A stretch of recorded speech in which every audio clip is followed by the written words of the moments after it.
그다음에 경제 영역에서도 일자리와 관련된 얘기를 좀 해봤고요. 오늘은 좀 복합적입니다. 환경 얘기도 하면서 SDG 목표 중에서 에너지, 친환경적인 에너지를 만들어내야 되고, 그래서 친환경 에너지의 생산과 소비는 7번 목표입니다. 7번 목표. 그래서 우리가 이 도시가 좋은 생태계를 갖추고 9번 목표, 그러니까 도시가 성장해야 되거든요. 성장을 해야 되고, 성장하기 위해서는 어떤 기반이 잘 다져져야 돼요. 그러다 보니까 이 에너지하고 틀림없이 관련성이 있고, 그 다음에 이 11번 목표, 그래서 좋은 도시가 이제 만들어지게 되는 것입니다. 그러면서도 이 환경적인 측면에서의 13번 목표와 관련된 기후변화와 관련된 얘기들이 이 중간에 이 수소라는 거를 갖고, 그 다음에 평택시의 친환경적인 에너지의 생산과 소비는 어떤 방향으로 가고 있고, 그 친환경적인 그 에너지가 왜 필요하고, 우리의 성장 기반이 무엇이고, 성장 산업이 무엇이고, 그 성장 산업이 예를 들어서 자동차라고 한다면 이 자동차와 환경을 생각하면 어떤 에너지를 써야 할 것인가, 이런 얘기들을 하시면서 이 도시 전체적인 비전을 조금 많이 이해하고 계신 우리 미래전략과의 과장을 모시고 수업 오늘 진행하도록 하겠습니다. 제가 따로 강사님 소개 안 시켜드려도 되나요? 네네. 우리 5강 강의는 SDG와 환경 측면이고요. 기후변화도 되고 에너지도 되고 도시 문제도 되고 다 복합적으로 통합적으로 생각을 해서 좋은 성장할 수 있는 성장 기반이 되는 형태를 좀 설계하시고 많이 참여하고 계시는 미래전략과의 황순식 과장을 모시고 강의 듣도록 하겠습니다.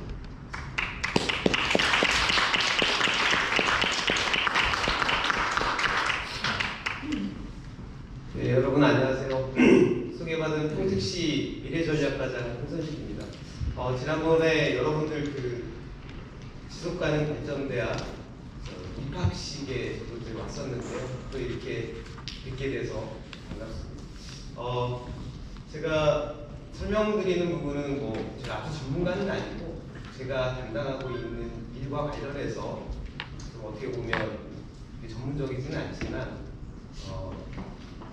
저희가 알고 있는 부분에 대해서 이렇게 좀 설명을 드리도록 하겠습니다. 그리고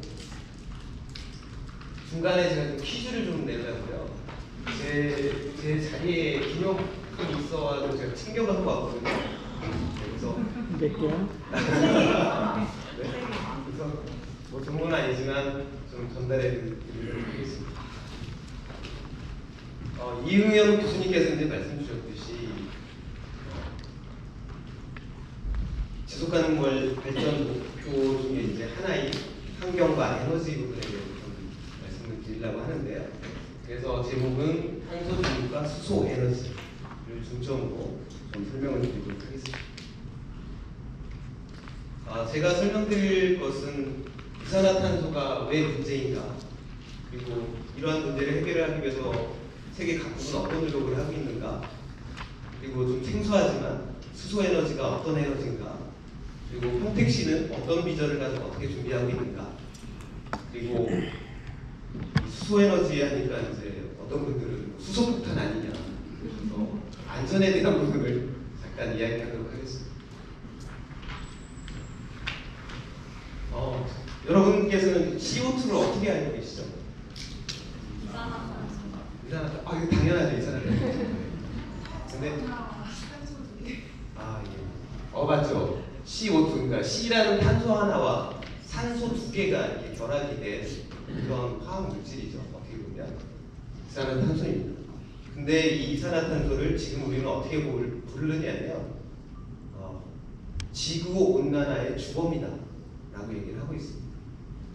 이제 이산화탄소를 포함해서 온실가스라고 하는 부분이 이산화탄소도 있고 메탄이라는 기체도 있고, 그 다음에 우리 생활 속에서 쓰는 에어컨에 들어가는 프레온가스나 이런 것들이 있는데,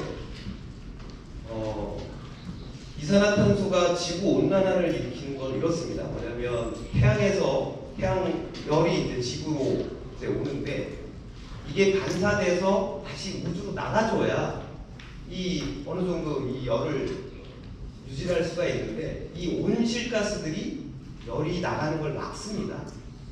그렇기 때문에 이 온실가스가 이제 지구 온난화에 주범이 되고, 그 중에서도 왜 이산화탄소가 주범이냐면 양이 너무 많습니다.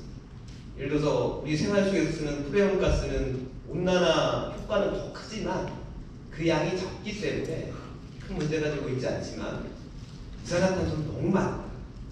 잘 아시는 것처럼 화석연료에서 대부분 나오죠, 이산화탄소가. 그리고 또 이제 문제가 되는 게 메탄이죠. 얘기 들어보셨겠지만 소를 기르는데 이 소들이 트름을 한다고. 거기서 나오는 메탄량이 어마어마하대요. 그러니까 이제 앞으로 탄소를 줄이는 방법에 대해서도 저희가 이제 이후에 좀 이야기를 할 텐데, 이런 특성을 좀 알게 되면 어떻게 내가 생활 속에서 탄소를 줄이는 일을 할 수 있을까? 예를 들면 오늘 저기 김정일 상임회장님은 사무실에서부터 여기까지 걸어오셨는데 자동차를 타지 않고 탄소를 줄이기 위해서 오신 거죠. 네. 네. 네. 그래서 이제 이산화탄소가 그래서 문제입니다. 이 표에서 보시면 지금 이산화탄소 발생량을 보면 1등은 당연히 중국, 그리고 그 다음이 미국이고, 우리나라는 9위 정도에 있습니다. 그리고 이 나라들 이렇게 살펴보면 어떤 산업 활동들을 많이 하는 그런 도시라는 걸 알 수 있고요. 그리고 하나 이제 특징은 유럽에 있는 나라는 딱 하나 있습니다. 독일 하나 정도만 이 상위권에 있고 나머지는 그렇게 이산화탄소를 많이 배출하지 않고 있습니다. 그래서 세계 9위가 되는 우리 대한민국은 이 이산화탄소를 어떻게 줄일 거냐, 이거에 대한 고민을 해야 될 것 같고, 이제 앞으로 이런 거에 대한 실천과 노력들을 정부나 지자체 그리고 시민들과 함께 풀어나가야 된다고 생각합니다. 그러면 이산화탄소는 어디에서 나올까? 이거 이제 표시해주는 표인데, 그림에서 보시는 것처럼 발전이 42%를 차지하고 있습니다.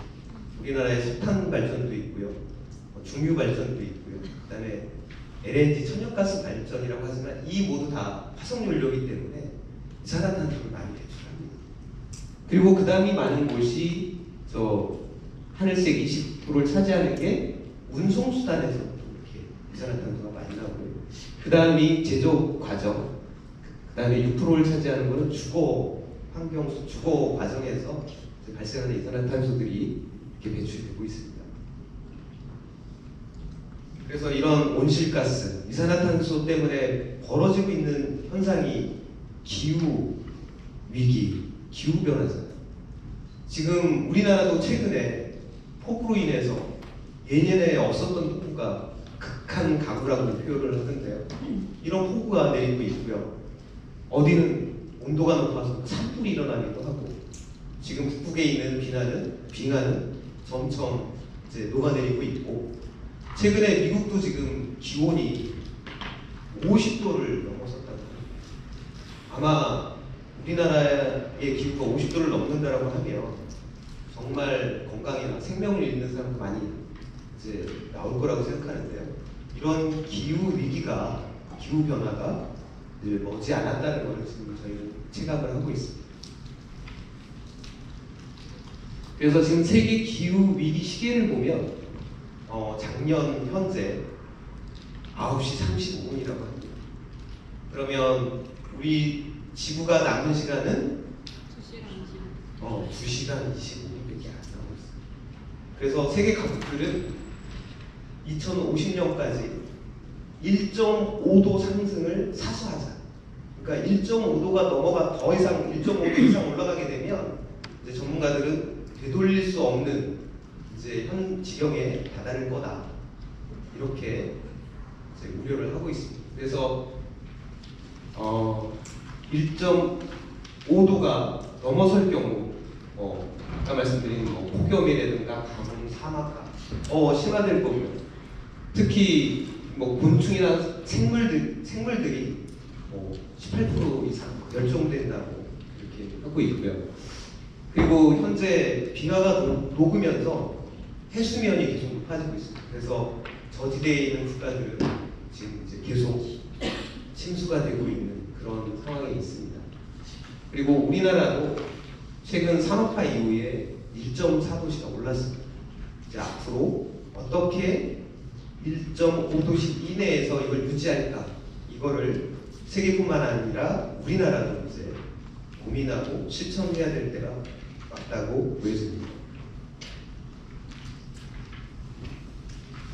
그래서 우리나라 대한민국 정부도 지금 2050년까지 탄소 중립을 달성하겠다 선언했고요. 그거와 관련해서 탄소 중립 기본법이 금년 7월 10일부터 시행입니다. 물론 이제 저희 나라뿐만 아니라 영국, 프랑스, 덴마크 선진국들은 벌써 19년도부터 이런 부분들을 제도화하고 지금 이제 준비를 해나가고 있고요. 그리고 중국의 경우에는 사실 현실적으로 2050년까지 탄소 중립이 사실 불가능한 지경입니다. 하지만 그래도 2060년까지는 자기들도 탄소 중립을 이뤄내겠다라고 지금 선언을 했습니다.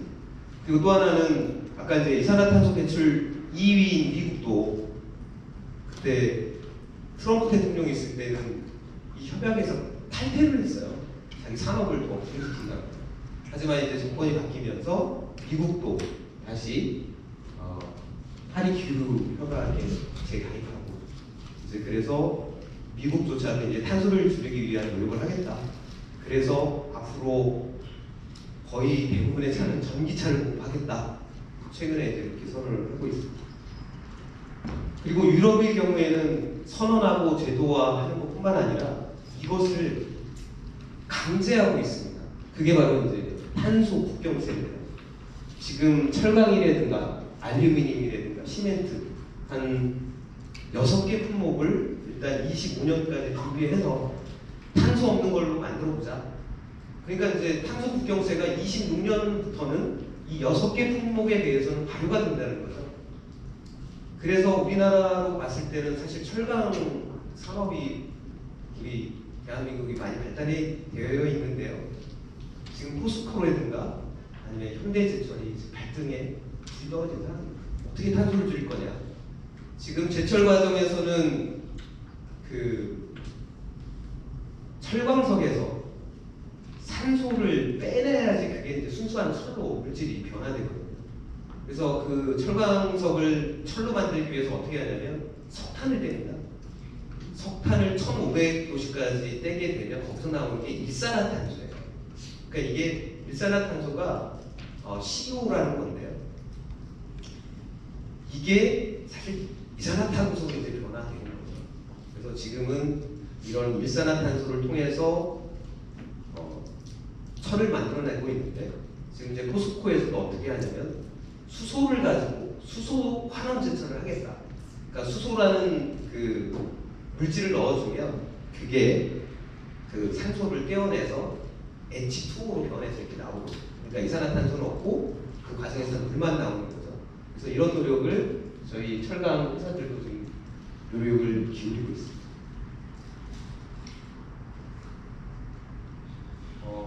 그렇기 때문에 지금 우리 기업들 입장에서도 정말 자발적이 아니라 강제적으로 지금 탄소를 좀 줄여야 되는 그런 상황이 있고요.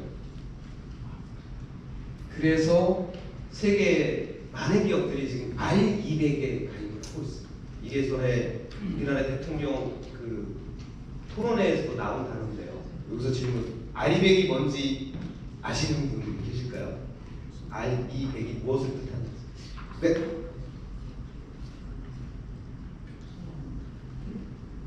기업이 사용하는 절감 세상에 재생에너지를 충당하는 정확히 맞추셨습니다. 네네.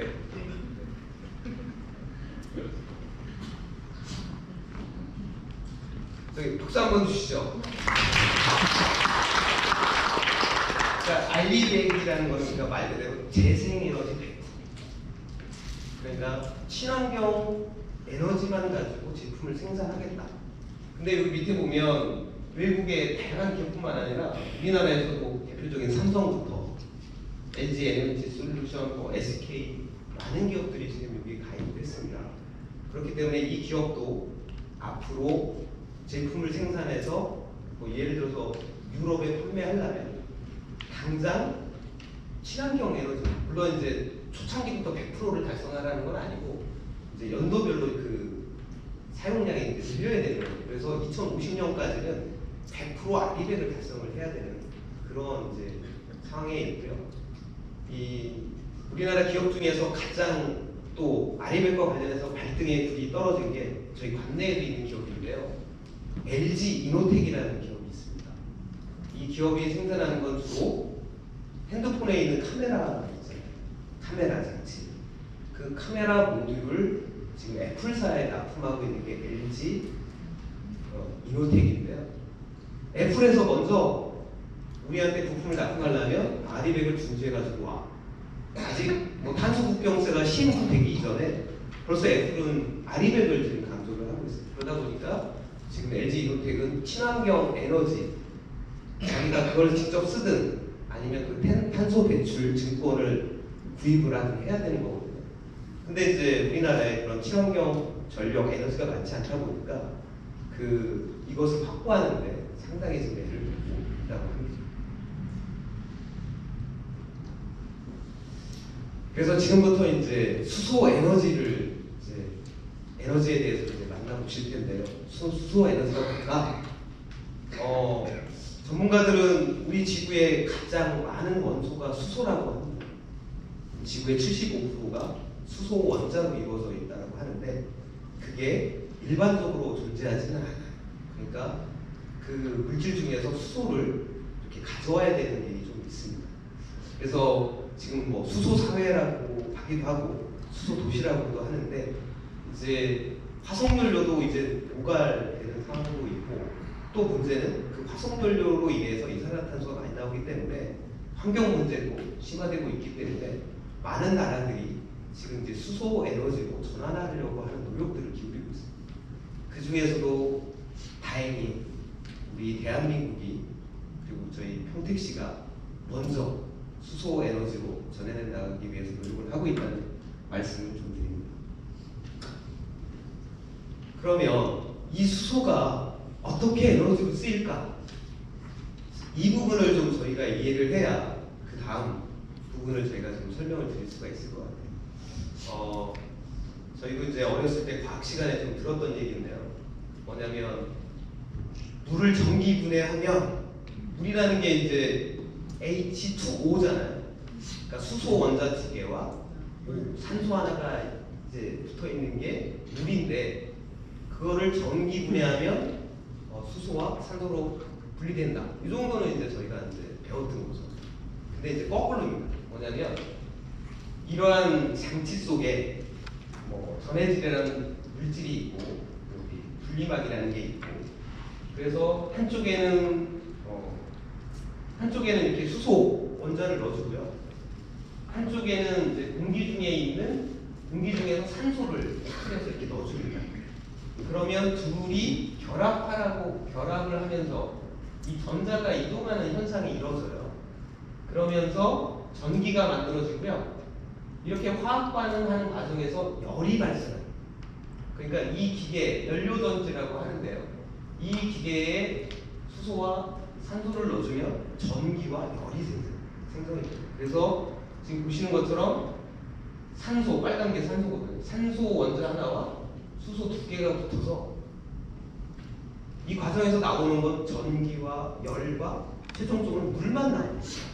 그래서 저희가 타고 다니는 수소차의 경우 운행하고 나면 나중에 물을 이렇게 뒤에서 물이 나옵니다. 자, 그렇다면 여기서 또 문제 하나 드리겠습니다.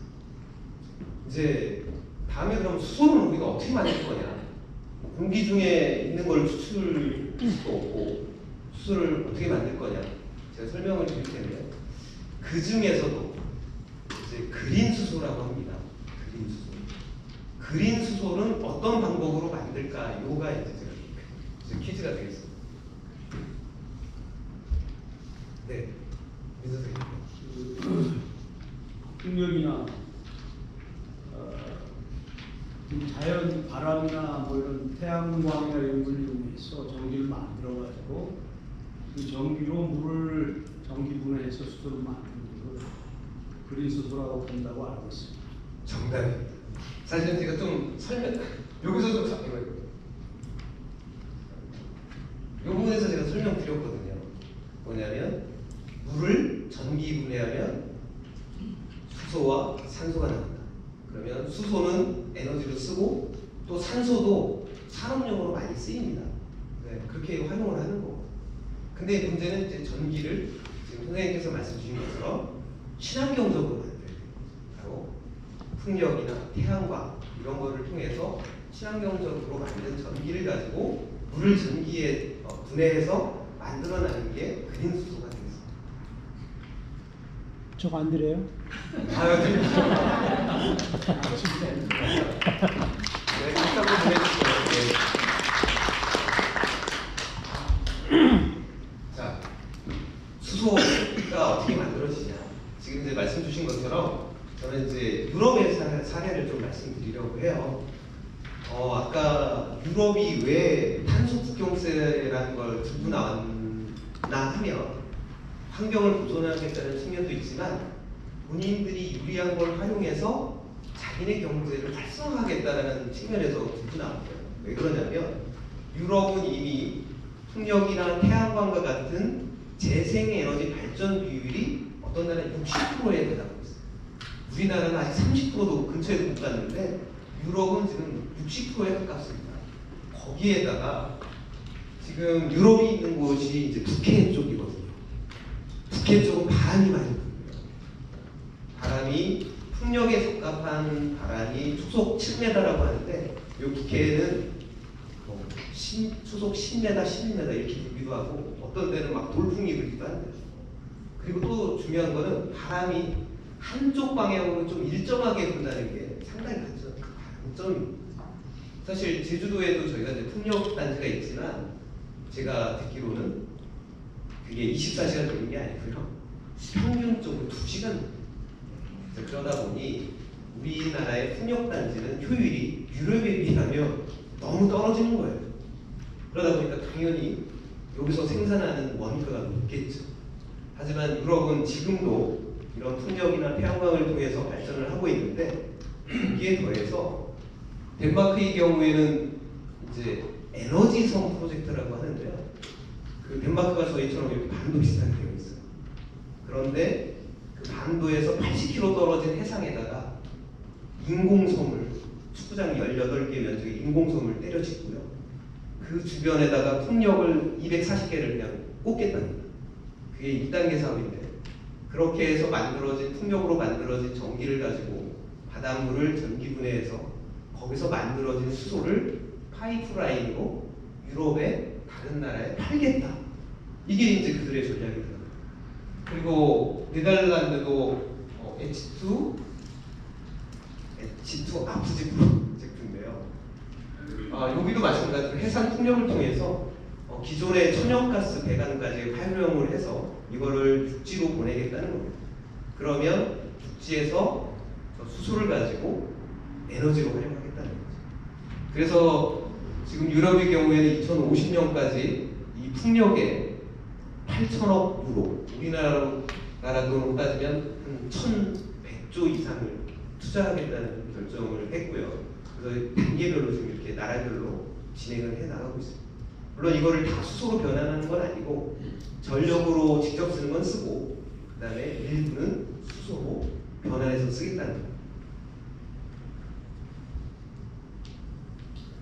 다음은 그러면 수소가 어떻게 활용되고 있는지를 좀 설명을 드릴 텐데요. 잘 아시는 것처럼 수소차에 쓰이고 있습니다. 그래도 자랑스러운 건 수소차를 제일 먼저 개발한 나라가 어느 나라일까요? 퀴즈를 드렸어야 했는데 네, 대한민국. 지금 이제 이 승용차가 2013년에 상용화가 됐어요. 물론 기술 개발은 그 이전부터 됐지만 이거를 상용차로 내놓은 건 우리나라 현대자동차가 최초였어요. 그리고 그 다음이 이제 일본의 2014년도에 도요타가 이제 수소차를 내놨는데요. 이 수소차에 들어간 아까 이제 원리를 설명했잖아요. 그 연료전지라는 게 있어요. 그거를 기술을 상용화하는 거 이거 걸리는 데까지 20년이 걸린다. 현대자동차가 20년 동안 뚝심 있게 만들어낸 게 이 수소차에 탑재되는 연료전지. 그러다 보니 지금 유럽에 있는 벤츠나 아우디나 뭐 폭스바겐이나 얘네들 이거 준비 못했어요. 그래서 예전에는 우리나라가 자동차를 만들기 위해서 뭐 벤츠 엔진을 수입해다가 차를 만들고 했는데 앞으로 유럽의 자동차 회사들이 수소차를 만들겠다라고 하면 우리나라나 일본의 이 연료전지, 엔진에 해당하는 연료전지를 수입해다가 차를 만들어야 되는 이런 상황이 됐다는 거죠. 이제 그런 면에서 참 우리나라 참 국민들이 참 대단한 것 같습니다. 그리고 지금 평택에도 지금 수소버스가 10대 다니고 있고요. 이 수소트럭은 지금 현재 이건 수소트럭은 이 승용차에 비해서 더 개발하기가 더 어렵습니다. 더 많은 에너지를 차지하고 있기 때문에. 그래서 지금 수소트럭을 상용화해서 수출하고 있는 나라가 어디요? 대한민국. 일본 아직 저 트럭까지 못 만들었어요. 일본은 지금 승용차 수준에 머물러 있어요. 한때 저 미국에서는 뭐 니콜라가 뭐 트럭을 만들지도 못했으면서 만들었다고 이렇게 사기쳐가지고 그런 문제도 있었는데 우리나라는 그 정도가 아니라 실제 만들어서 스위스로 수출했고 현재 우리나라에서 상용화돼서 평택시에서 상용 트럭 1호가 나왔어요. 미간에서 저 트럭을 샀어요. 그래서 전국에서 가장 먼저 이 상용 트럭이 보급된 데가 평택이 되겠습니다. 그리고 독일에서는 지금 수소 기차가 달리고 있고요. 그리고 미국에서는 이게 UAM이라고요. 그러니까 사람이 타고 다니는 드론 택시 뭐 이렇게 설명할 수 있는데 이거의 연료가 수소일 수밖에 없습니다. 네, 그 부분은 또 뒤에서 왜 에너지를 많이 쓰는 것들이 수소를 써야 되는지는 뒤에서 다시 또 설명드리도록 하겠습니다. 자, 그 다음 활용되는 곳이 뭐냐면 발전입니다. 친환경 발전. 수소차도 수소를 넣어주면 스스로 전기를 만들어서 가는 거잖아요. 근데 이게 발전 플랜트로 가게 되면 지금 현재는 수소가 아니라 천연가스를 넣어주면 천연가스 속에서 이제 수소를 추출해가지고 그거를 수소와 산소 화학 반응을 통해서 연료전지 발전을 하고 있습니다. 현재 이런 플랜트급 연료전지 발전도 우리나라가 가장 많이 하고 있습니다. 그리고 또 하나는 가정용 연료전지라는 게 있어요. 근데 아직까지 우리나라는 잘 이게 활성화가 안 되고 있는데 일본의 경우에는 벌써 한 70만 대 이상이 팔려나갔습니다. 어떤 기능이냐면 일본은 일단 전기료가 비싸요. 그러다 보니 전기를 스스로 만들어도 어느 정도 감당이 되는 거예요. 전기료가 비싸니까 스스로 만드는 거죠.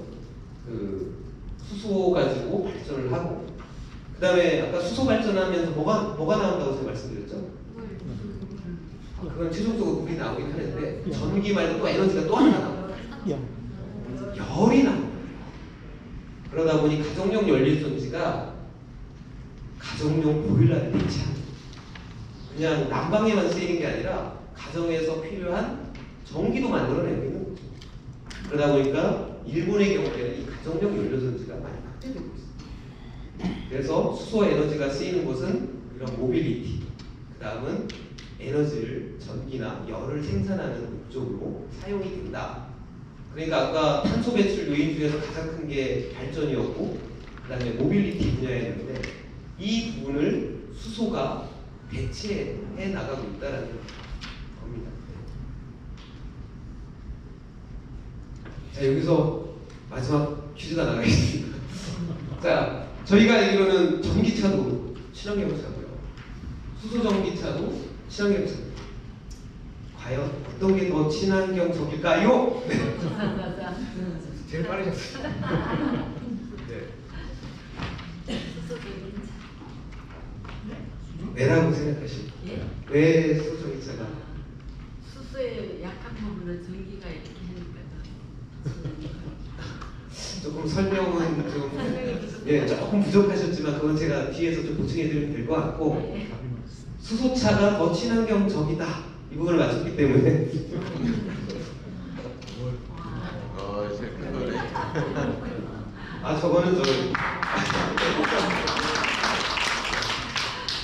저거는 저희 부서에서 이제 사회적 경제 기업들을 지원을 하고 있어요. 그래서 그 사회적 경제 기업의 제품들을 홍보하기 위해서 만든 꾸러미인데요.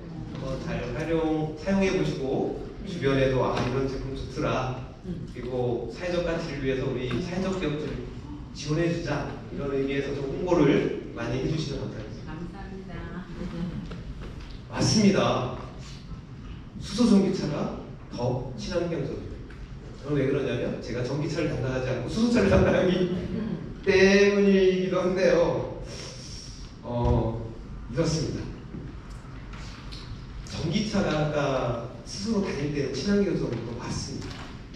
하지만 근본적으로 우리는 그 전기를 어떻게 만들고 있는지를 보게 되면 아직까지 전기차가 친환경적이라고 볼 수가 없다는 거죠.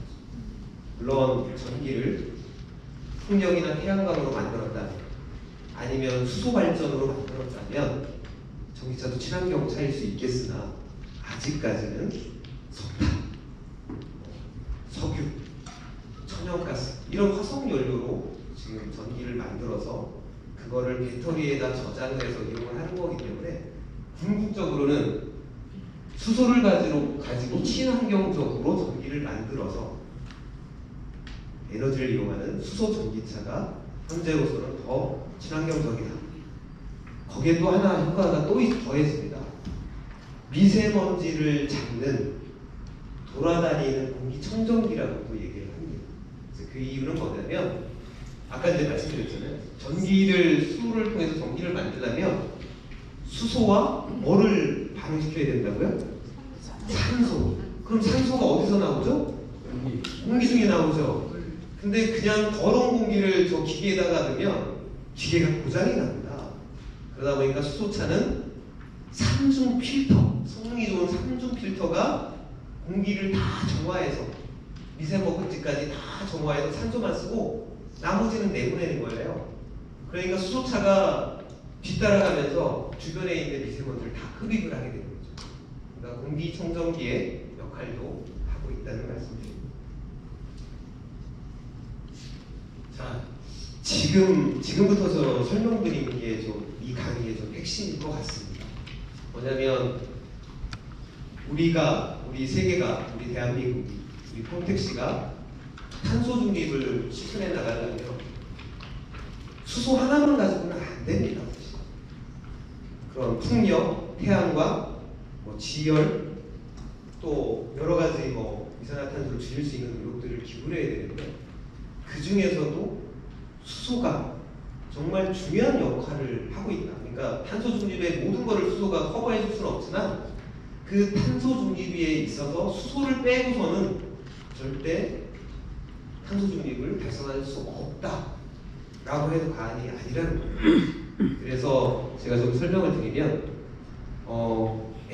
재생에너지의 이동수단이라고 저는 좀 한번 타이틀을 잡아봤는데 뭐냐면 여기 지도에 나오는 게 그린 수소 가격을 세계적으로 표시를 해봤어요. 지금 아주 짙은 빨간색은 그린 수소 1kg에 2030년이 되면 1.5달러에 생산할 수 있다. 이제 그 얘기는 뭐냐면 우리나라로 따지면 한 2,000원 정도 되는 거죠. 지금 현재 수소차에 충전해주는 수소 가격은 1kg에 지금 9,900원을 하고 있습니다. 근데 2030년까지 태양광, 풍력을 늘려서 그린 수소를 대규모로 생산했을 때는 저렇게 빨간 지역에서는 한 2,000원 정도면 생산이 되고요. 그리고 저 파란색, 저쪽은 좀 햇볕도 약하고 바람도 잘 안 부는 거죠. 저런 데서는 이제 4달러, 그러니까 이제 우리나라 돈으로 대략 5,600원 할 겁니다. 이 정도면 이제 그린 수소를 만들어낸다고 해요. 그런데 아까 말씀드렸지만 왜 이렇게 그린 수소 가격이 다를까요? 지역별로. 기후가 달라서 네? 기후가 달라서 여기 온도가 낮고 높은 거에 따라서 생산 양이 차이가 있습니다. 네, 맞습니다. 이거는 그린 수소를 만드는 과정, 전기 분해하는 과정에 값이 다른 게 아니라 뭐냐면 재생 에너지를 만들어내는 단가가 다르기 때문에 그렇습니다. 저 빨간 데가 어느 지역인지 아세요? 그건 중동 사막이에요. 저기는 어떻습니까? 사막, 불모지의 땅이 너무 많아요. 땅값 안 들어요. 두 번째, 태양광이 엄청나게 내려 쏠립니다. 그러니 태양광을 저기다 깔면 당연히 재생에너지 생산 가격이 낮을 수밖에 없고 그걸 통해서 만들어내는 그린 수소 가격은 저렴할 수밖에 없습니다. 그리고 호주 같은 경우에는 사막도 많지만 여기가 그렇게 바람이 아주 북해보다 더 세게 불어요. 그래서 저쪽은 풍력을 통해서 전기를 만들어서 그린 수소를 만들 수 있기 때문에 저기도 그렇게 수소가 비싸다는 거죠. 반면에 우리나라는 다행히 일본보다는 조금 색깔이 나오긴 하지만 비쌉니다. 그리고 또 하나 우리나라의 국토의 면적이 좁고 그 다음에 밀집도가 높기 때문에 태양광을 깔 수 있는 땅이 없어요. 예를 들면 삼성전자가 쓰는 전기를 태양광으로 깔아보겠다 하면 경기도 전체를 다 태양광으로 덮어도 감당이 안 됩니다. 그러면 재생에너지를 어디서 가져올 거냐? 우리나라 자체적으로는 재생에너지 다 못 만들잖아요.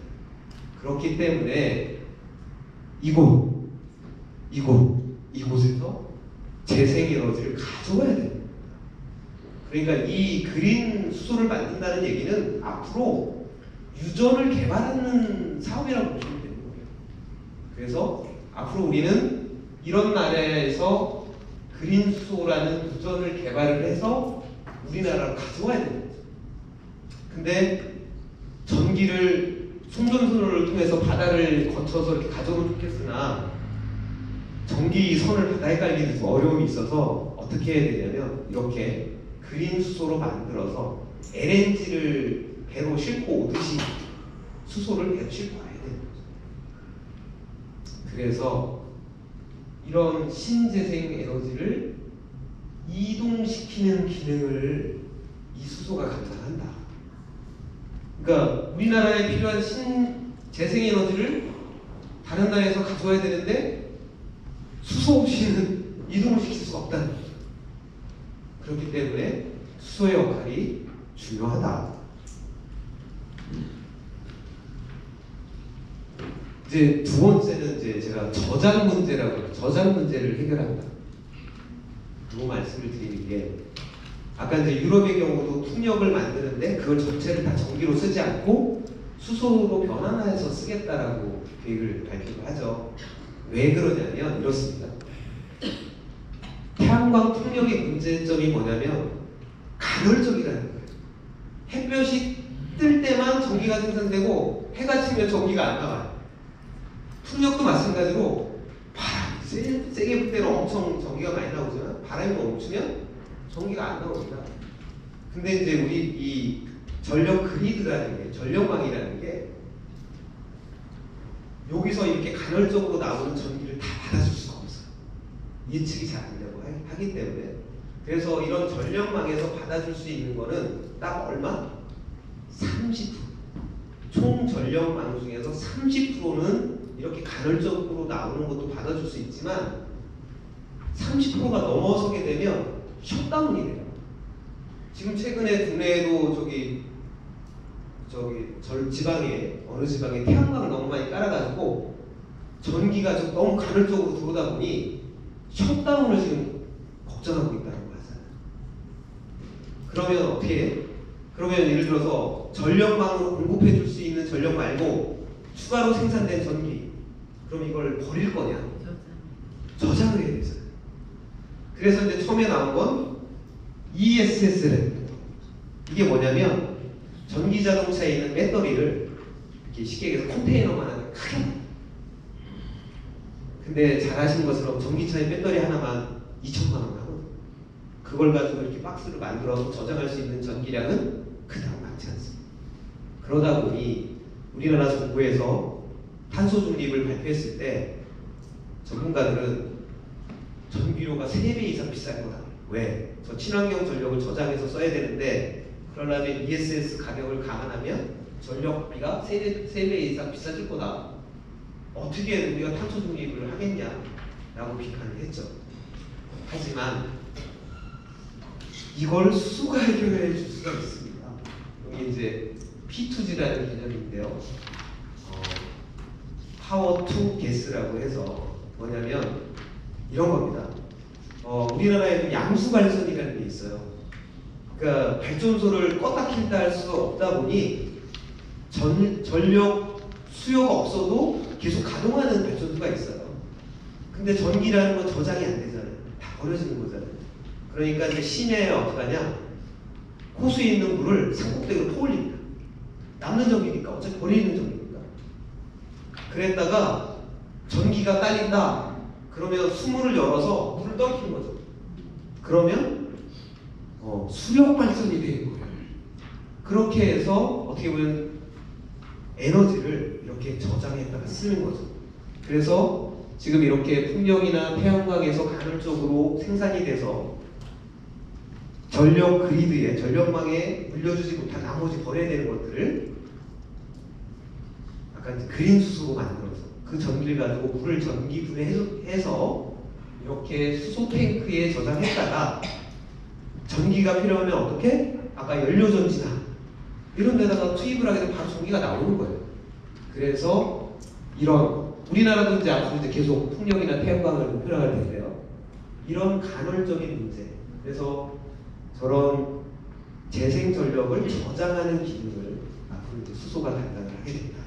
그래서 역할이 크다 이 말씀을 드립니다. 다음은 이런 겁니다. 친환경차 그냥 다 배터리로 하면 안 돼? 다 배터리로 하면 되잖아요. 비행기도 배터리로 하고 배도 배터리로 하고 그러면 되잖아요. 근데 이게 사실상 불가능합니다. 이유는 뭐냐면 이렇습니다. 지금 기존의 내연기관차도 보면 휘발유차와 경유차로 나뉘죠. 휘발유차는 주로 어디에 쓰나요? 소형, 승용차에 에너지를 많이 필요치 않는 소형차에 쓰이고요. 대형차는 어떻게? 힘이 좋은 디젤 쪽으로 쓰이잖아요. 지금 이 대형 모빌리티들은 다 디젤입니다. 휘발유 안 씁니다. 그런데 이거를 배터리로 전환하게 되면 이 차에 배터리를 어마어마하게 적재를 해야 돼요. 그러면 일단 무게가 많이 나가고요. 두 번째, 트럭이면 화물을 실어야 되는데 배터리를 절반 이상 싣기 때문에 화물을 실을 공간이 없어요. 하지만 수소를 에너지로 하게 되면 에너지 밀도가 가장 큰 게 이제 수소 에너지라고 하거든요. 그래서 이런 대형 모빌리티들을 운행하려면 수소 빼기는 답이 없다. 아무리 원전에서 전력을 많이 만들어줘도 대형 모빌리티에는 전력을 공급해줘도 소용이 없는 거예요. 예를 들어서 이렇습니다.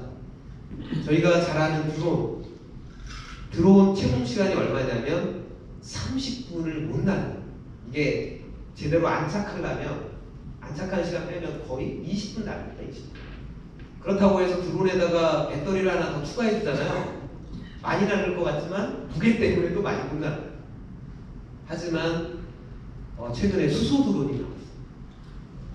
이 수소 드론은 2시간을 날려요. 근데 이 수소 드론은 이제 기체 상태고요. 이거를 액화시켜주면 부피가 기차 대비 800분의 1로 부피가 쭉 줄어들거든요. 그리고 또 수소는 원자 중에서 가장 가벼운 물질이에요. 그러다 보니까 그렇게 액화시켜서 넣어줘도 무게가 가벼워요. 그래서 액화수소 시대가 되면 5시간 이상을 날려요. 앞으로 앞에서 보는 UAM이라고 하는 사람이 타고 다니는 드론, 이제 우리 저 지제역도 미래형 환승센터 이번에 지정이 됐잖아요. 그 지제역 환승센터 옥상에는 드론이 착륙할 수 있는 공간을 마련하겠다는 거예요. 그래서 이런 드론이 인천공항까지 날아가려면 배터리로는 안 됩니다. 수소 에너지를 해야 됩니다. 그래서 저희가 미래 그 환승센터를 지정받는 데 있어서도 우리시가 수소 에너지에 앞장서고 있기 때문에 기반을 가지고 있기 때문에 선정되는 데 좀 도움이 됐습니다. 그렇기 때문에 이런 대형 모빌리티에 있어서는 아이언맨처럼 가슴에 소형 원자력 에너지를 만들기 전에는 이 수소 빼기 답이 없다. 이게 지금까지는 이렇습니다. 물론 이제 배터리가 어떻게 진화할지 모르지만 아직까지 전문가들은 지금 이거를 능가할 수는 없다. 현실적인 대안은 수소 에너지다. 이렇게 이야기를 하고 있습니다. 그리고 또 이거 중요한 거죠. 저희 평택시도 이 부분에 지금 최선을 다하고 있는데요. 아까 말씀드렸던 것처럼 삼성전자가 관내에 있는 삼성전자가 아리백을 달성을 해야 돼요. 근데 평택에 태양광을 깔아서 저걸 감당해 줄 수 있을까요? 평택이 아니라 경기도를 다 덮어도 안 된다고 제가 말씀드렸어요. 그러면 친환경 발전을 어떻게 해야 돼요? 아까 말씀드렸던 것처럼 중동이나 호주나 이런 데서 수소 에너지를 만들어서 배로 싣고 들어와야 돼요. 들어와서 여기서 수소 발전을 해서 그 전력을 삼성전자에 공급해 줄 수밖에 없다는 거예요. 기업에 지금 몰려있는 상이 이렇습니다. 뭐냐면 유럽에 예를 들어 탄소 국경세라고 이제 시행이 된다고 하면 유럽에 우리나라에서 반도체를 판매했을 경우 국경세가 붙어요. 그러면 가격 경쟁력이 없어지는 거죠. 그러다 보니 기업들은 어떤 고민을 하고 있냐면 본사를 그러니까 공장을 유럽으로 옮겨야 되나? 왜냐면 유럽에 가면 거기 뭐 풍력, 태양광, 뭐 재생에너지가 많기 때문에 거기서 제품 생산하면 탄소 국경세를 안 오는 거예요. 그러니까 어떻게 보면 이런 문제 때문에 우리나라에서 이 친환경 에너지를 해결해 주지 못하면 기업이 해외로 떠날 수밖에 없는 거예요. 그래서 유럽은 이거를 지금 무기화해서 우리 후진국은 아니지만 자기네보다 상황이 안 좋은 데를 지금 압박을 하고 그래서 지금 평택에서 필요한 거는 우리 기업뿐만 아니라 이 수도권에 있는 기업들이 필요한 친환경 전력, 친환경 에너지를 지금 평택에서 공급을 해야 된다. 이런 생각을 하고 있습니다. 그 이유는 우리나라에 LNG가 최초로 도입된 지역이 어딘지 아시나요? LNG가 최초로 우리나라에 도입된 지역 도시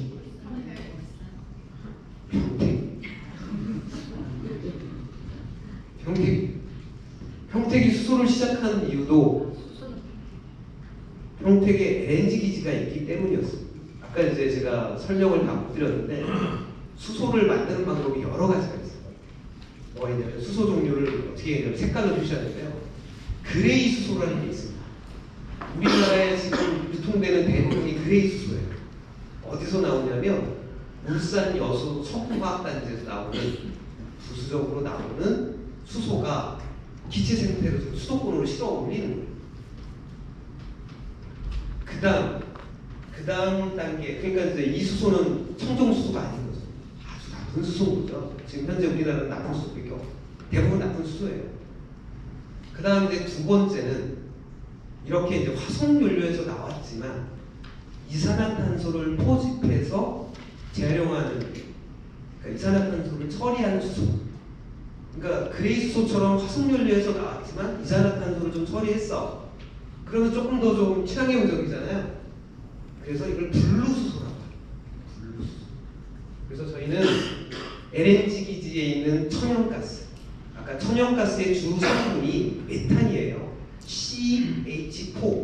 그 얘기는 탄소 원자 하나와 수소가 4개가 붙어 있다는 얘기죠. 그래서 메탄에서 추출해서 수소를 생산하고요. 그 이산화탄소는 모두 포집을 해서 저희가 이제 산업용 아니면 반도체 공정 아니면 우리 탄산음료 만들잖아요. 이산화탄소 들어가요.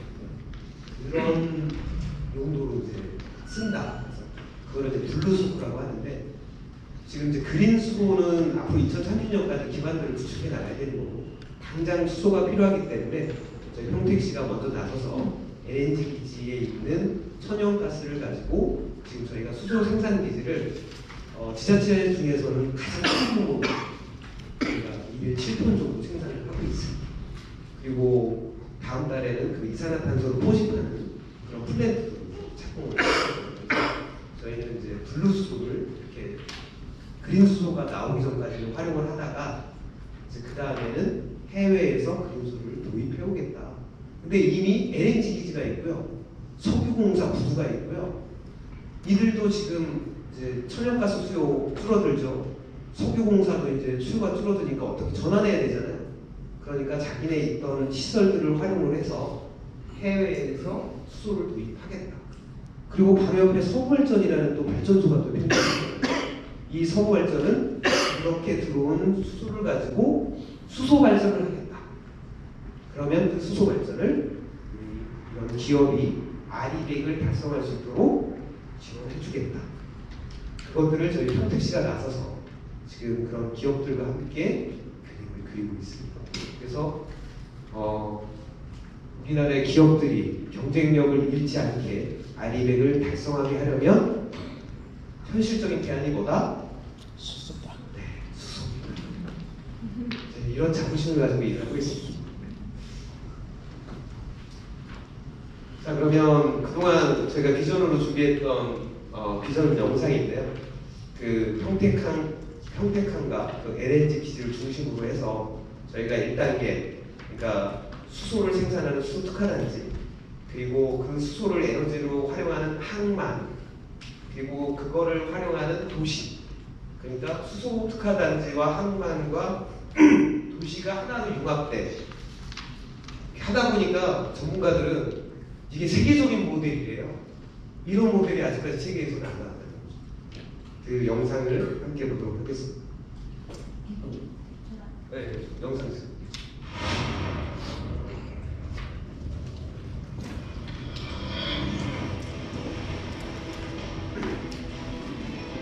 갈수록 더워지는 지구. 기후변화에 빠르게 대응하는 세계 각국들. 평택항이 그린 수소를 에너지원으로 하는 세계 최고의 탄소 중립 항만으로 도약합니다. 경기도와 평택시가 대한민국의 탄소 중립을 선도해 갑니다.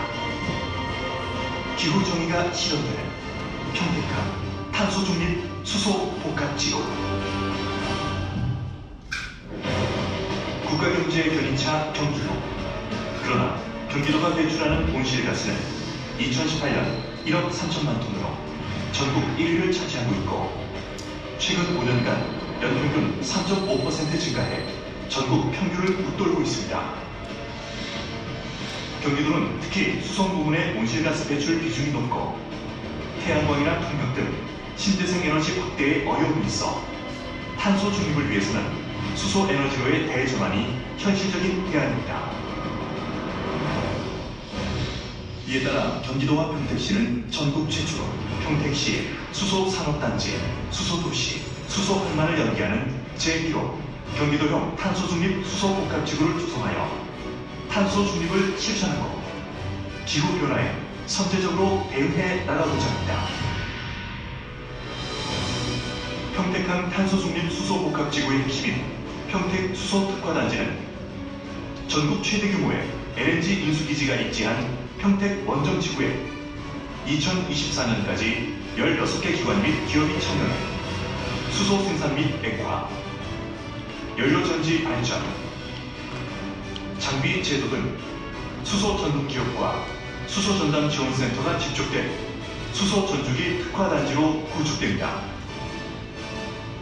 평택 LNG 인수기지의 천연가스를 이용해 고순도의 수소를 추출하고 이 과정에서 발생하는 이산화탄소는 모두 포집하여 연간 13,000톤의 분류수소를 생산합니다. 또한 세계 최초로 LNG 기화 과정에서 버려지는 냉연을 활용해 액화수소를 상용화하고 이를 수도권과 중부권에 안정적으로 공급함으로써 국가 수소 경제를 견인합니다.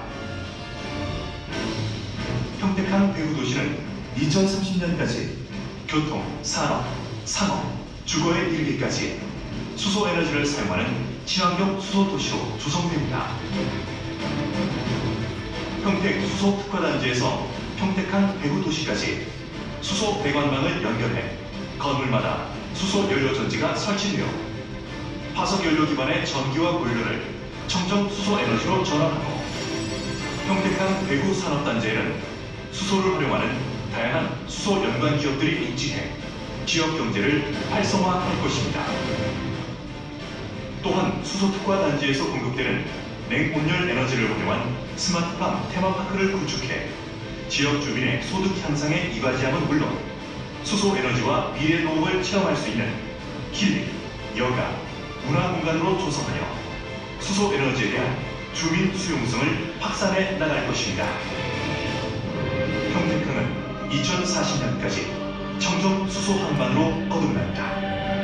수소 특화단지에서 생산한 값싼 수소를 한만에 공급하는 거점으로서 평택항의 중심부에 수소 교통복합기지를 구축하고 화물트럭, 선박, 기차, 하역장비와 같은 항만 모빌리티의 수소 전환 시점 사업들을 유치해 수소 에너지로의 전환을 촉진하며 관련 산업을 적극 육성합니다. 또한 신국제여객 터미널과 연계한 수소 기반의 미래 도시망공 교통 인프라를 구축하여 연계 교통을 활성화합니다. 나아가 향후 평택 LNG 인수기지 인프라를 활용해 그린수소 수입기지를 유치함으로써 평택항이 그린수소를 기반으로 한 세계 최고 탄소 중립 복합지구로 자리매김할 수 있도록 노력하겠습니다. 탄소 중립과 그린 뉴딜을 선도하는 리더, 기업에게 비전을, 청년들에게 희망을 주는 블루오션, 평택항이 세계 최고의 수소 기반 탄소 중립 항만, 에너지 전환에 따른 미래산업 중심기지로 도약해 가겠습니다. 경기도와 평택시가 수소경제 선도국가, 대한민국의 성장을 견인해 가겠습니다.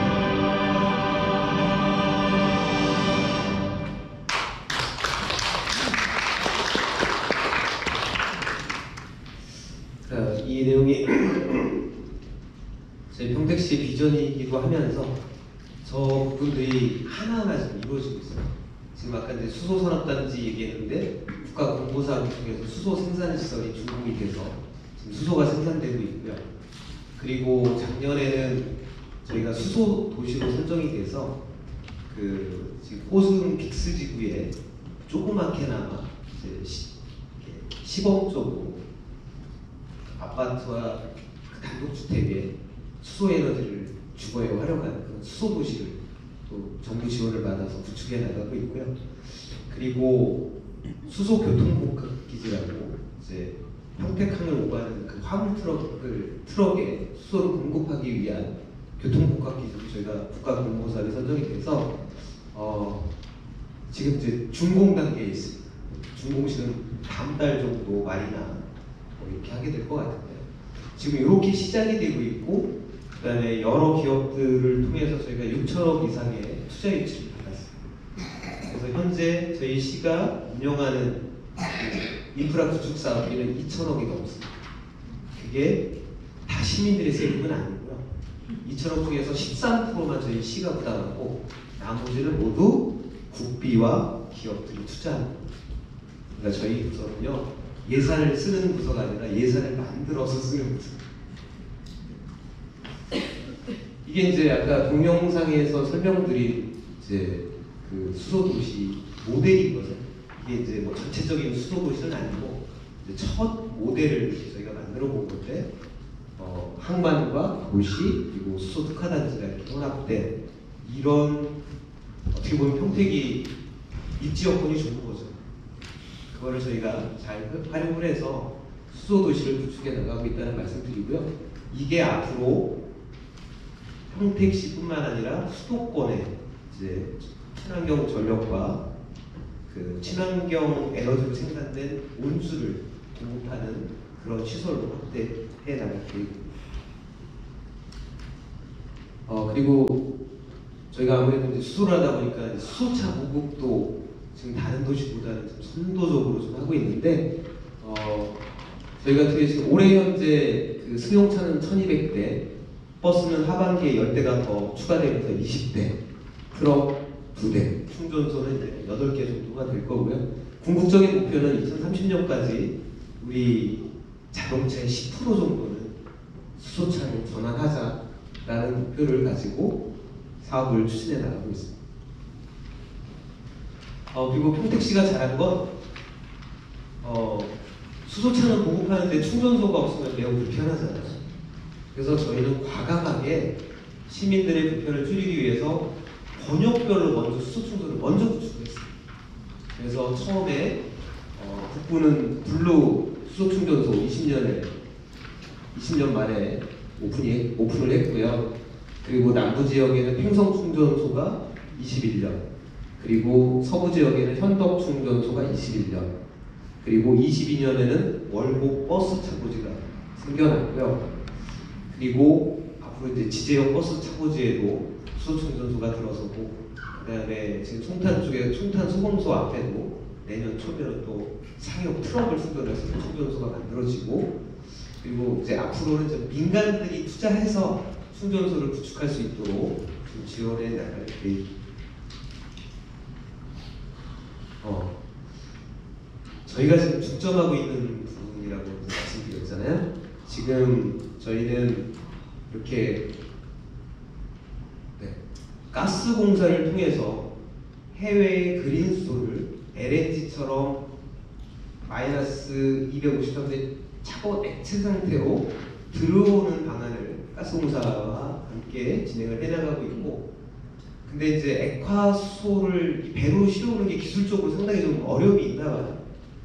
그 액화수소 선박은 일본이 먼저 개발했는데 조그맣게, 근데 오다가 50%가 증발을 했대요.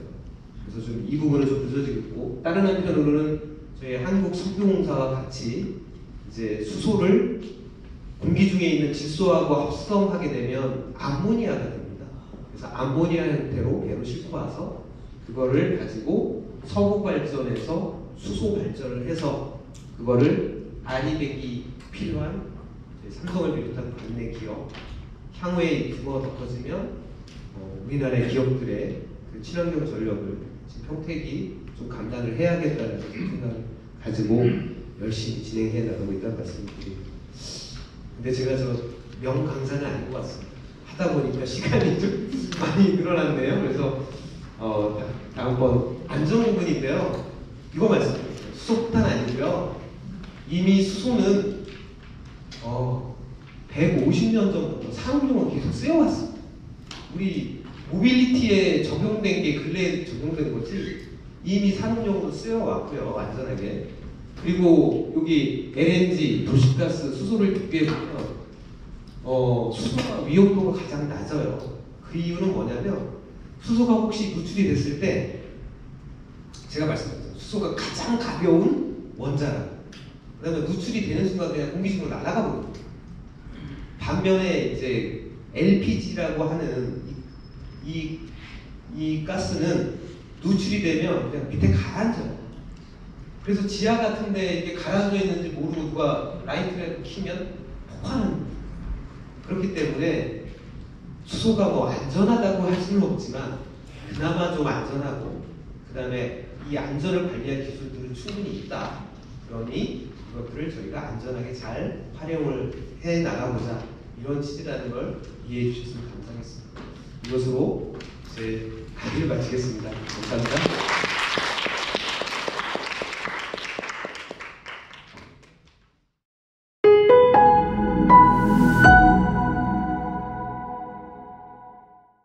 공부하셔야 됩니다. 그래서 탄소 중립이 뭔지, 왜 우리가 에너지를 잘 만들어야 되는지, 그래서 아까 또 얘기를 했는데 우리가 2030년, 50년까지 이 평균 온도를 갖다가 2도씨가 넘어가면 큰일 나게 되는데, 지금 아마 1.5도씨가 넘어가는 게 2040년까지로 앞당겨지고 있다는 얘기가 있고, 폭염, 폭설, 폭우 이런 것들이 대단히 이제 많아질 수 있는 상황이라서 이 온실가스 어떻게 좀 줄일까, 이런 고민들을 하고 있는 것 같습니다. 자, 좀 편안하게 하시되 너무 어려운 질문은 마시고 질의응답 시작하도록 하겠습니다. 우리 특히나 우리 지난번에 우리 선생님 우리 지역에 대해서, 도시에 대해서 좀 궁금한 것들이 많이 있는데 이런 것들을 공부할 수 있는 기회가 언제 좀 있겠냐라고 저기 질문을 하셔갖고 다음 시간 정도면 조금 그런 이야기를 나눌 수 있는 기회가 될 수 있을 거다 이렇게 말씀을 드렸습니다. 오늘 수업 어떻게 들으시고 좀 궁금한 게 어떤 게 있는지 좀 말씀을 해주시면 좋겠습니다. 여기 많이 해주시죠. 네.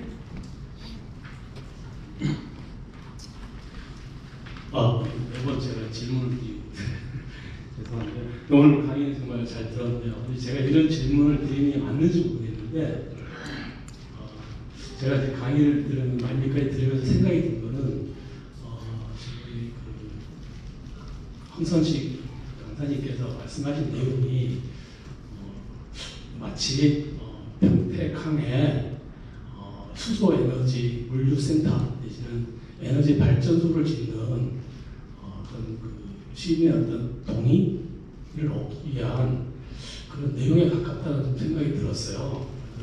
사실 우리가 지역 주민들이 화학 발전소라든지 뭔가 들어온다면 거기에 대한 위험성이라든지 이런 것들에 대한 민감한 것들에 대해서 수소에너지 물류센터나 이런 발전소가 전혀 그렇지 않다라는 것을 얘기하는 것처럼 들어서 내가 맞는 건지 잘 모르겠는데 그게 좀 아니고 정말 탄소 중립에 지속 가능한 도시로서의 평택을 위한 도시라면은 제가 보기엔 단순히 수소 모빌리티 문제뿐만이 아니라 평택시 전체에 수소 에너지를 통한 그 라이프 스타일이라든지 이런 것들에 대한 평택시의 어떤 전체적인 어떤 그 총체적인 계획이라든지 이런 것들이 좀 뒷받침이 된다라면 훨씬 더 제가 훨씬 수소 에너지가 평택시의 어떤 그 하나의 에너지 비전으로서 보일 것 같았는데 지금 강의 속에서는 물론 평택항 쪽에 그 시범 단지는 조그맣게 만들었다고 말씀을 하셨는데 전체적으로 보이는 것들은 수소 모빌리티에 관한 평택시 전체의 계획밖에 보이지 않아서 그런 부분이 조금 궁금하다는 점이 좀 들었습니다. 이게 맞는 질문이죠. 네, 충분히 질문하실 수 있는 부분이라고 생각합니다. 사실은 그동안 우리나라에 최초로 LNG 기지가 도입됐을 때 그 혜택을 누가 받냐면 서울 사람들이 먼저 혜택을 받습니다. 그러니까 평택은 도시가스가 공급이 안 돼 있는데 그게 막바로 어디로 갔냐면 서울로 가서 서울부터 그게 보급이 됐어요. 그래서 저희 생각은 뭐냐면 지금 말씀 주신 것처럼 그린 수소를 도입하고 그것을 이제 발전하는 시설들이 들어서게 되면 사실 주민들 입장에서는 이런 위험한 시설이 자꾸 여기 두는 게 맞나? 이제 그런 생각을 충분히 하실 거라고 생각합니다. 하지만 이제 지금 저희가 놓여 있는 상황이 이제 그게 불편하다고 해서 저런 시설을 도입하지 않는다라고 하면 일단 이제 기업들이 어려워지고요. 그 기업에 속해 있는 근로자, 저희 시민들도 좀 어려워지는 거고요.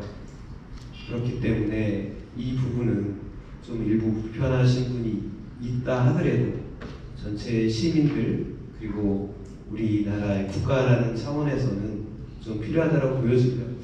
그러면 모빌리티 외에 이걸 시민들이 어떻게 활용할 거냐?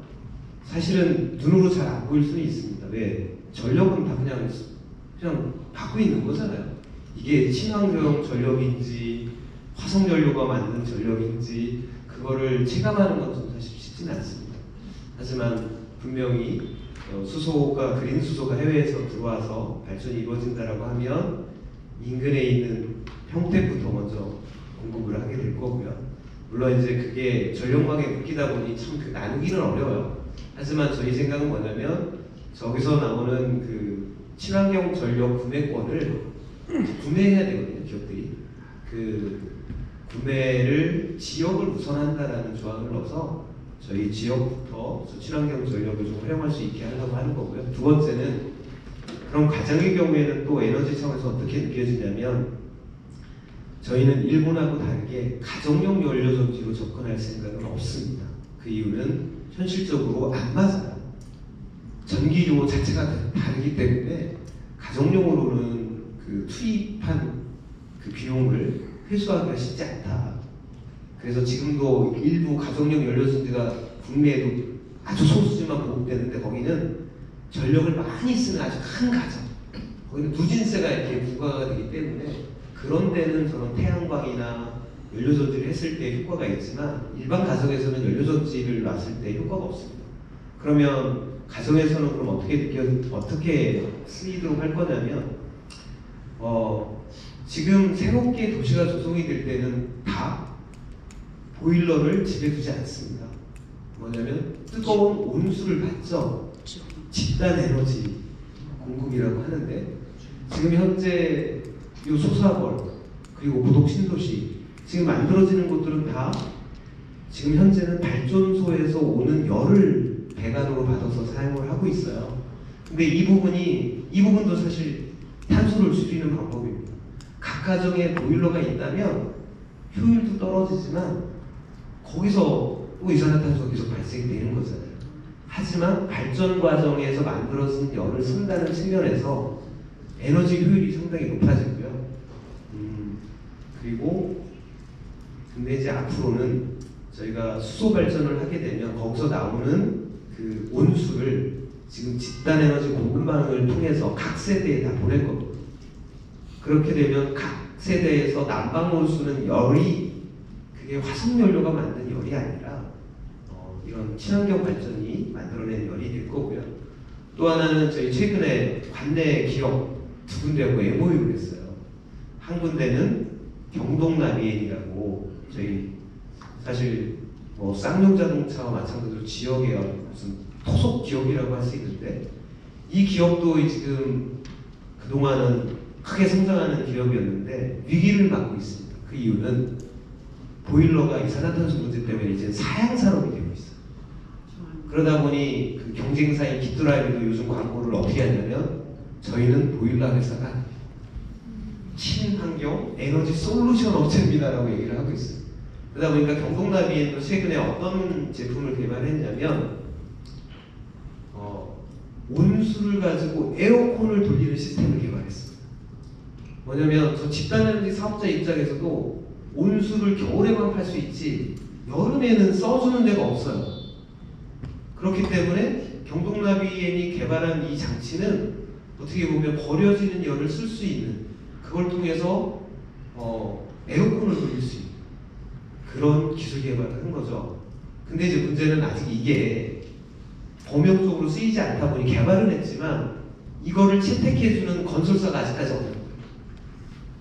그래서 일단 그 부분을 저희가 파악을 했고요. 또 하나는 아까 말씀드린 수소를 전기와 열 에너지로 바꾸는 장치, 그게 이제 수소 연료전지라고 하는 건데 현대차에서 만드는 거는 자동차용으로 특화된 장비고요.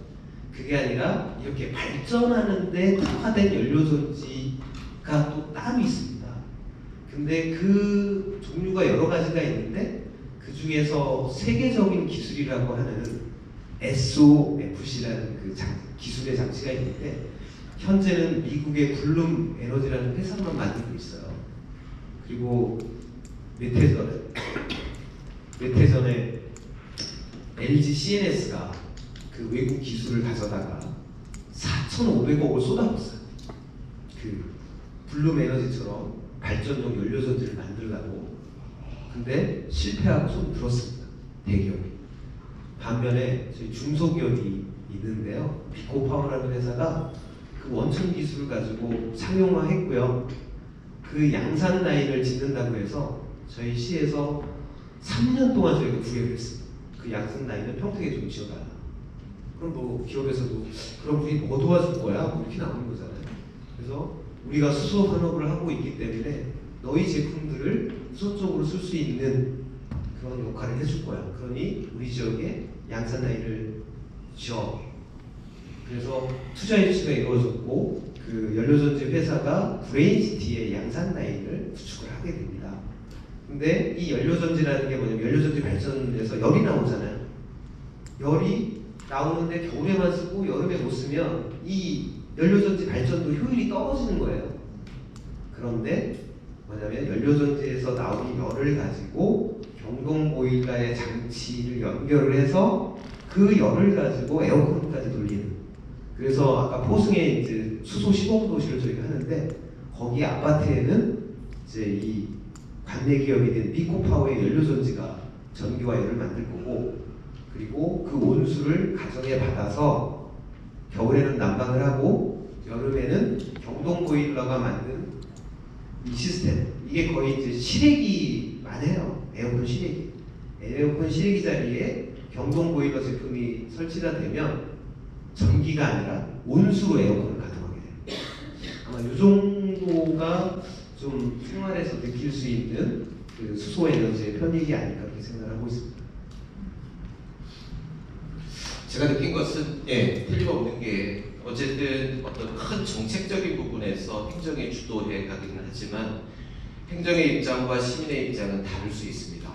그러니까 시민들의 생각에서는 뭔가 큰 일들이 발생이 되는데 우리의 세금이 나가는 게 아니냐라는 오해가 될 수도 있고, 그다음에 이게 위험하지는 않을까 이런 생각이 있고, 이게 굳이 이게 필요할까 이런 생각이 이제 들을 수 있는데, 이런 것들이 단순히 그냥 우리가 하고 있는 일에 대한 홍보나 이해를 구하는 차원이 아니라 지금처럼 좀 더 많은 시민들과 소통하는 자리가 만들어져서 일이 진행이 됐으면 하는 생각이 들죠. 확실히 입장 차이입니다. 시민들의 시각은 틀림없이 존재한다 이런 생각이 좀 들었습니다. 저도 과장님한테 말씀을 좀 드리고 싶습니다. 어쨌든 그 수소연료 전지차의 장점과 단점은 팽팽하다고 생각을 합니다. 그 아직은 뭐 인프라 구축이 좀 미흡한 부분도 있고, 분명히 또 수소차의 장점이 있다고 지금 저는 이제 확인할 수가 있는데요. 어쨌든 이런 부분들이 이제 시민들의 그래도 협조가 반드시 필요하다고 생각을 하고, 좋은 점이 있으면 나쁜 점도 있기 마련인데, 이제 특히 그 수소차의 그 여러 가지 운반의 여러 어려움도 있지만은 거기에 따른 여러 가지 이제 단점도 이제 제가 알기로는 좀 있긴 있는데요.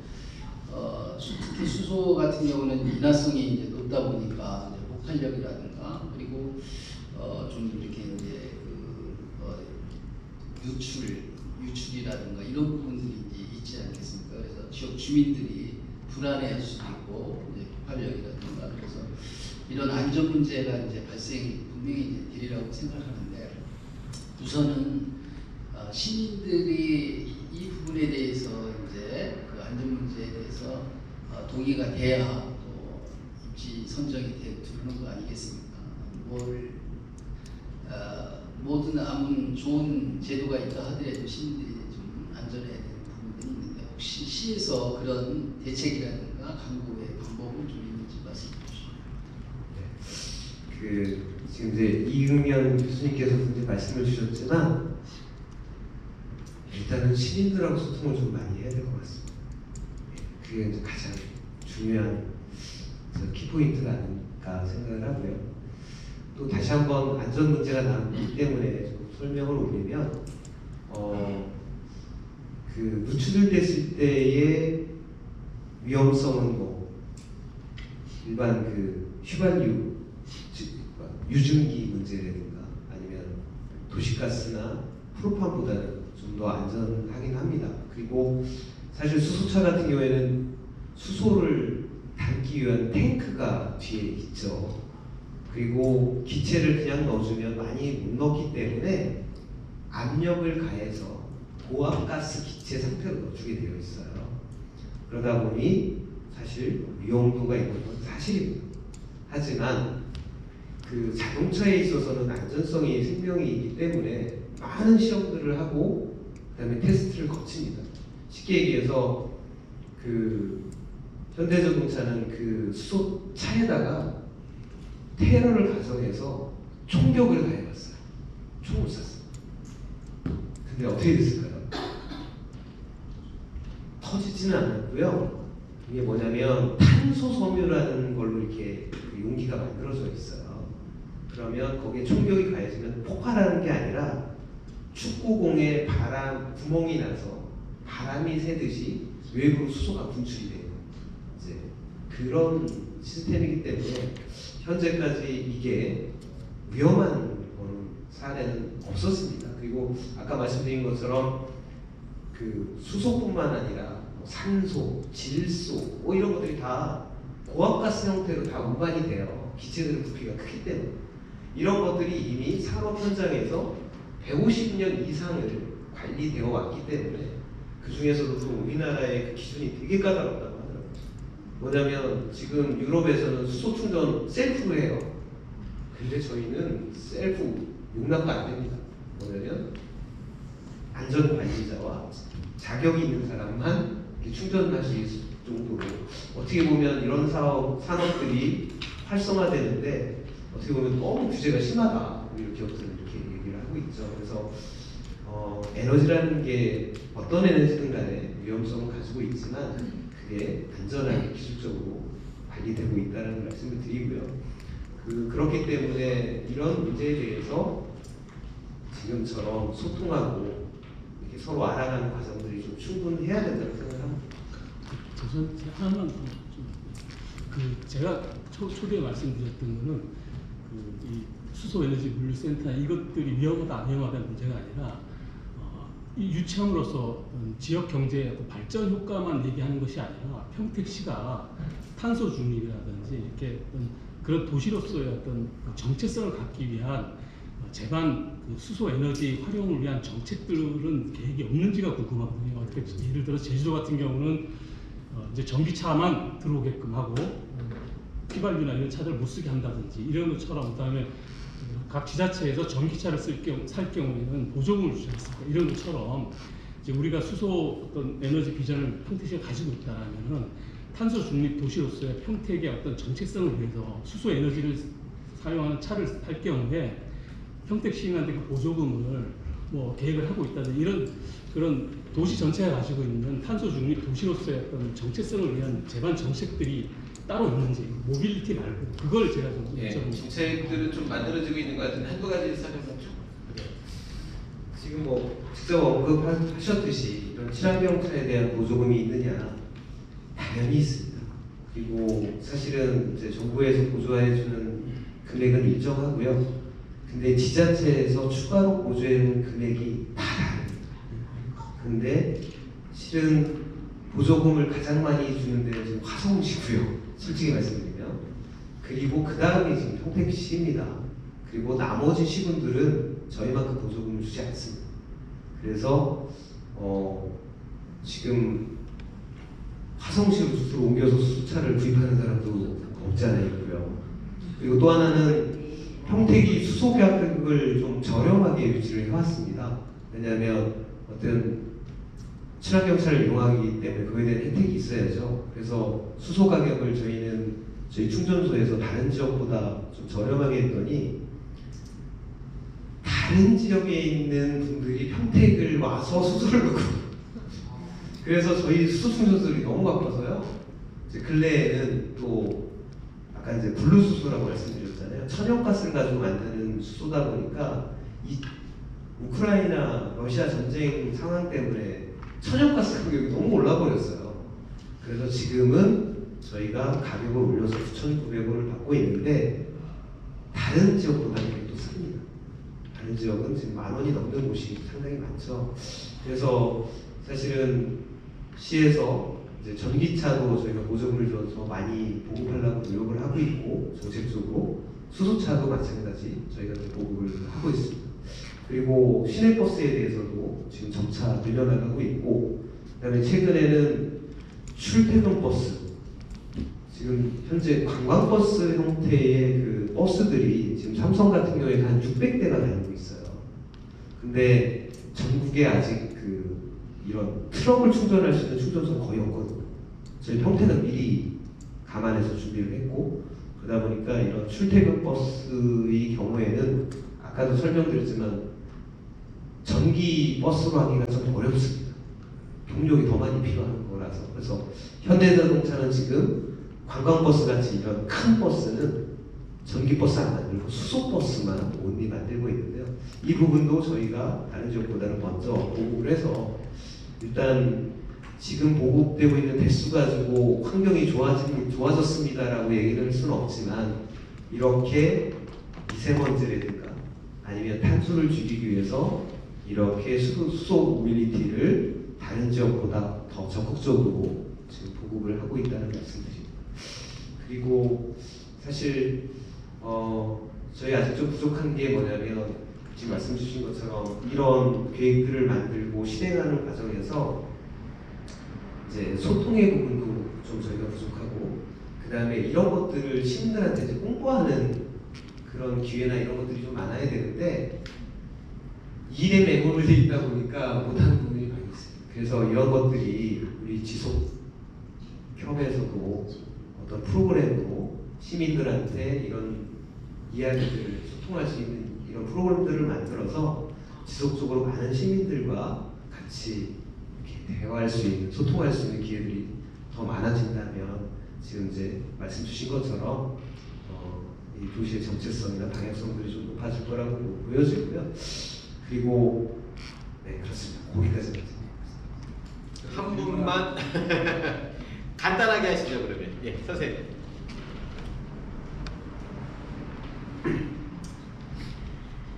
과장님도 간단하게. 이게 좀 간단한 거는 아니겠지만 하여튼 오늘 저기 수소에 대해서 자세하게 이렇게 설명해 주신 우리 황선식 과장님 감사 말씀드립니다. 오늘 뭐 강의 들으신 분들이 수소에 대해서 위험하다고 하는 생각은 이제 많이 어느 정도 이해가 되셨으리라고 보고요.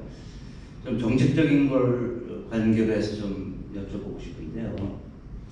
지금 수소를 특화로 한 도시가 경기도에서는 물론 이제 이 평택시가 제1호를 특화로 지정이 됐고요. 타 도에서도 이제 몇 군데가 되는 걸로 알고 있습니다. 그런데 지금 저희가 2050년도까지 탄소 중립을 위한 정책은 뭐 거시적으로는 수소 동제로 가는 게 맞다고 보는데요. 근데 지금 현재 수소 우리 수준이 그레이 수소에서 앞으로 블루 수소, 그린 수소로 이렇게 가야 되는데 지금 블루 수소로 가자면 그 탄소 포집 기술이라든지 이게 아직 개발 단계에 있는 걸로 알고 있습니다. 아직 상용화됐다거나 그러진 않고, 또 그 다음에 이게 그린 수소로 가려면 신재생 에너지가 접목이 돼야 되는데 제가 지금 챗 GPT에서 좀 검색해 보니까 우리가 2050년도까지 탄소 중립을 하기 위해서 현재 올해 13%를 달성했구만요. 그 다음에 2030년도에는 25%를 목표를 하는데 과연 2050년도까지 탄소 중립을 이룰 수 있을까 하는 의심이 드는데요. 지금 수소 경제로 가는 것은 비용도 많이 들지만 기간이 굉장히 오래 걸리는 걸로 알고 있습니다. 그래서 이게 꼭 2050년도에 우리가 탄소 중립을 선언을 했는데 과연 아까 말씀드린 거시적으로는 수소 경제로 가는 게 맞지만 지금 다른 수단은 없는가 이제 좀 여쭤보고 싶고요. 하나만 더 말씀드리자면 지금 아리백을 우리 평택은 산단이 지금 또 많이 생기고 있습니다. 그럼 여기서 아리백을 달성하려면 재생에너지를 해야 되는데 아시다시피 수소에너지는 신에너지거든요.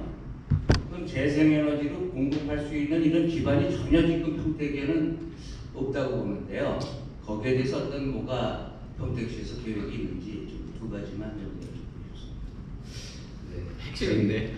GPT가 저한테 질문한 것 같습니다. 질문을 너무 잘해주셨고요. 맞습니다. 지금 아까 이런 수소 인프라들이 구축되는 데까지 시간이 오래 걸립니다. 그래서 그린 수소가 도입되는 가장 빠른 시기는 저희가 2028년 정도 좀 보고 있고요. 그리고 그 그린 수소가 활성화되려면 2030년을 넘어서야 된다고 생각합니다. 근데 이제 그게 왜 그러냐면 지금 일단은 그 해외에 태양광, 대규모 태양광 시설을 좀 해야 되고 풍력단지를 만들어야 되는데 시간이 걸리고요. 그거를 또 갖고 와서 발전할 수 있는 시설을 또 만들어야 되기 때문에 이제 시간들이 오래 걸리는 건 맞고요. 이제 그러면서도 또 뭐 수소만 가지고만 다 된다라고 말씀드린 건 아니고 이제 우리나라에서도 약하지만 지금 태양광 풍력을 단지들을 더 늘려나가야 되는 부분도 있습니다. 물론 이제 그 부분에 대해서 국가 정책적으로 이제 보조금을 투여해서라도 이제 더 늘려가야 될 것 같고요. 그리고 두 번째 질문이 아니면 이게 쉽지 않다. 네, 맞습니다. 사실은 모든 국가들이 그 부분을 우려하고 있습니다. 우리 대한민국도 정부가 이제 그러니까 50년까지 탄소 중립을 선언했지만 과연 될까라는 우려들을 많이 하시는데요. 그렇기 때문에 다른 분야도 많이 노력을 해야 되겠지만 이 수소 분야도 노력을 해서 빨리 도입될 수 있도록 더 노력이 좀 필요하다. 뭐 저희가 무조건 달성할 수 있다고 장담할 수 없지만 할 수 있는 최선의 노력은 다 해야 된다고 그렇게 생각을 하고 있습니다. 우리 성정이 그냥 제일 짧은 질문 하나만 할게요. 저희가 그 수소차를 제일 먼저 개발한 나라인데 아까 그 OECD에서 이산화탄소 배출량이 왜 9위인지 궁금해요.